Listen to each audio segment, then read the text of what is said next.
Friends, today's discussion is about the continuation of the chapter Combustion and Fuels. Today, I will be going to discuss about the calorific value of a fuel. Now, what is it?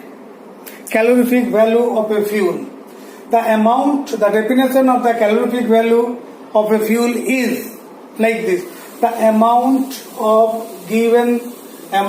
heat given out by a unit mass of a fuel on complete combustion in air or oxygen is known as the calorific value of the fuel. This means that if we burn any fuel in the air, if you take 1 gram of fuel and we are burning it in the air, so that means how much calorie is being engaged in this transaction. So that is the calorific value. That's why we can say that the amount of heat given out by a unit mass of a fuel on complete combustion in air or oxygen is called the calorific value of a fuel. Here the term calorie which is used here is an unit of heat, smaller unit of heat, and the SI unit, which is known as international unit of heat, is known as joule. After the name of the scientist, Prescott Joule. Similarly, the joule is the unit of energy also. Joule is the unit of heat also. Joule is the unit of energy also. In this system, so what will be the calorific value of a fuel? What will be the SI unit of the calorific value? The SI unit of the calorific value will be expressed as kJ per G, which can be written as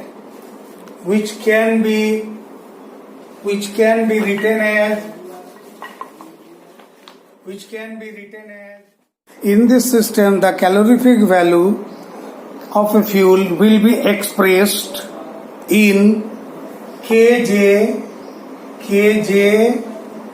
per G. kJ per G. That means kilojoule per gram. So this is the way to express the calorific value. Now, so for example, we can able to say the calorific value of wood is 17 kJ. Calorific value of wood is 17 kJ. Similarly, calorific value of coal is 25 to 33 kJ per G. On the other hand, the calorific value of LPG, which is used for cooking purpose, is of 50 kJ per G. That means if we burn 1 gram of LPG fuel in the air, so it will give 50,000 calorie of heat. So by means of 1 gram, when it is burned, it gives 50,000 calorie of heat. So this is the thing happened. Now, question is arising at that, hydrogen. Hydrogen has the highest calorific value, which is having 150 kJ per G. 150 kJ per G. So this is the calorific value for hydrogen. Because hydrogen is such a fuel which is having the highest rating of calorific value. But this cannot be utilized for cooking purpose. We can't able to use it. Though it has enormous heat, we can utilize this heat, but also we can't able to use it as a domestic fuel. due to explosive in nature. It is combustible as well as highly explosive. That's why we cannot take it into account. However, it is difficult to handle in the gaseous states as it forms an explosive mixture with air. In the liquid state, it is used as a fuel in spacecraft. So this is the about hydrogen. On the other hand, if we talk about wood is having 17 kJ per G as a calorific value, whereas wood charcoal is having 33 kJ per G. So that means wood charcoal is having more heat with respect to wood, because when we burn wood we will be getting the ashes. We'll be getting the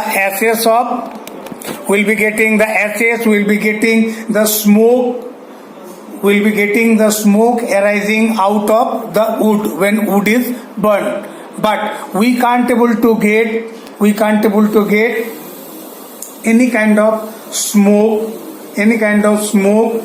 in case of wood coal, that is called charcoal, because charcoal gives a bluish flame when we ignite it. So these are about the calorific value of the respective fuels. Now, types of fuels. How many types of fuels are there? We know that there are varieties kinds of fuels around us. The main is the fossil fuels.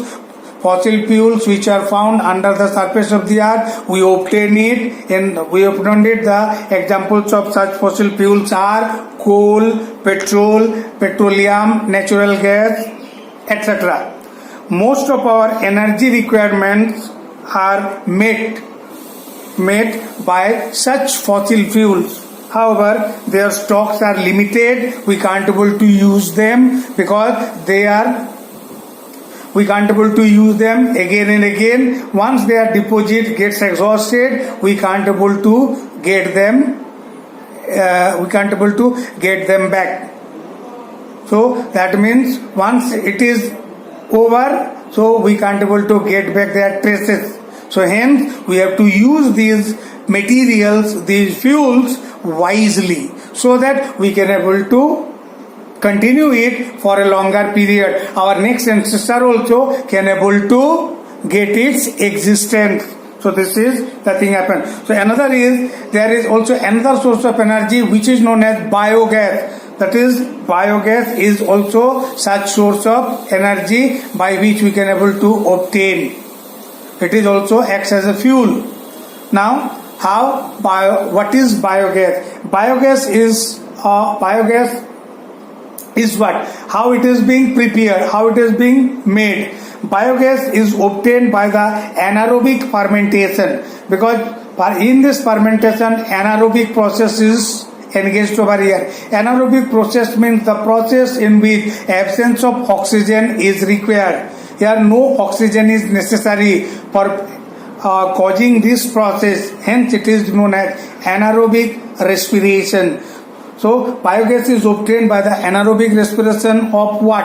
Of cattle dung and domestic sewage. Anaerobic fermentation is what kind of fermentation? Anaerobic fermentation is the fermentation that is caused in the absence of air.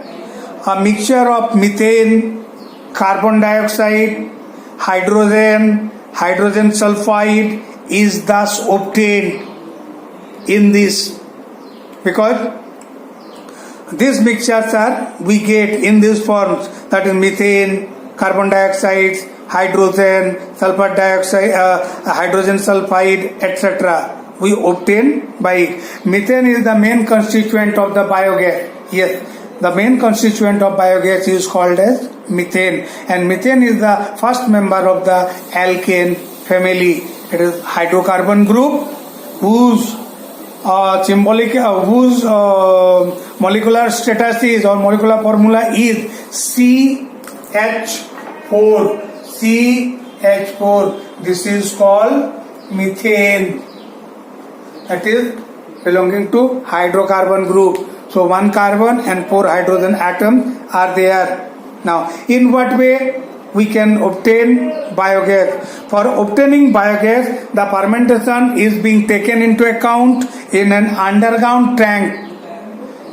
In an underground tank which is made of bricks.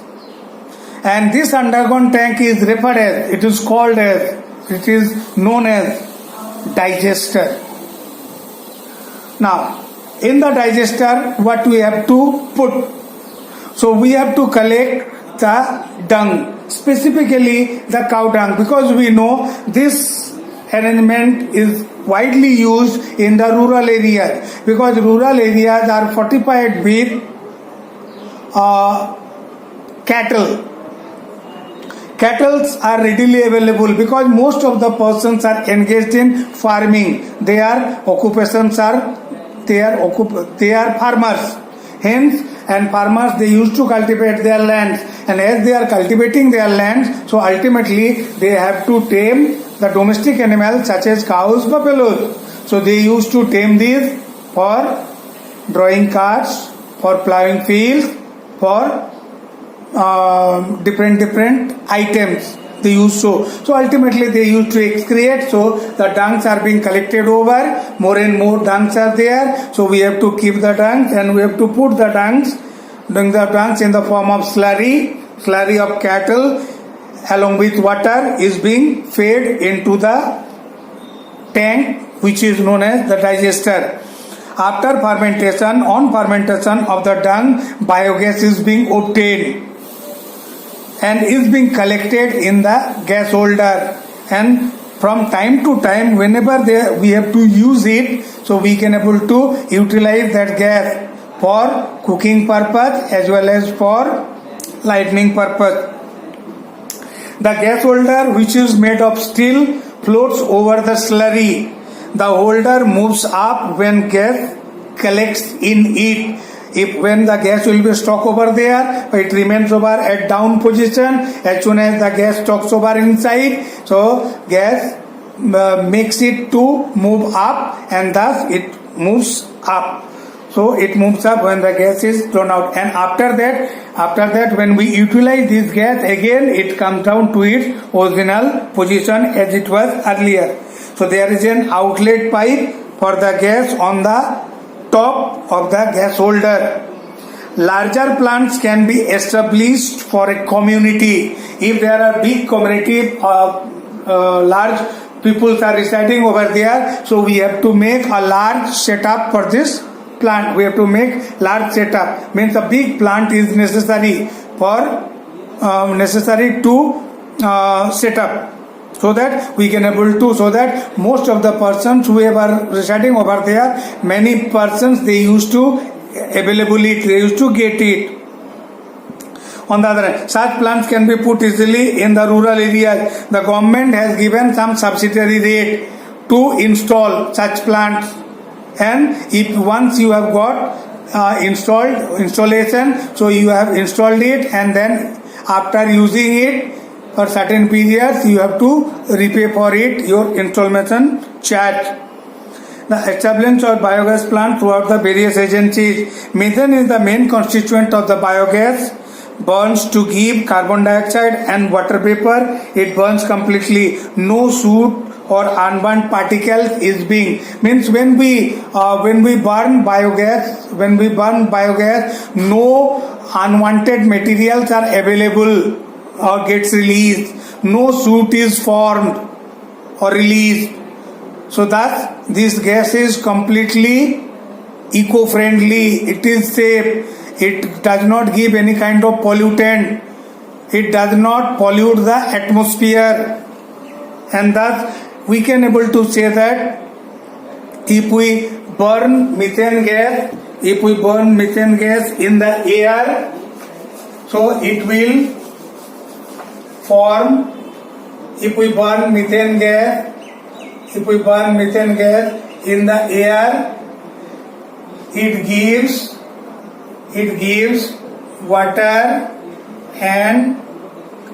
carbon dioxide plus heat, lot of heat, and that heat is near about near about 55,000 kJ. That heat is 55,000 kJ per G. So this much heat is being released when we heat, when we burn methane gas in the air. So this is happened over like this. Any hydrocarbon group, when it is subjected to heat along with oxygen, or it is burned along with oxygen, always have the tendency to produce water and carbon dioxide and gets released the heat energy. It may be in case of ethane, methane, propane, butane, etc. all will be face the same problem or same situation will be arising in each and every phase when they are reacted with oxygen. So this is about biogas plant and the diagrammatic representation of the biogas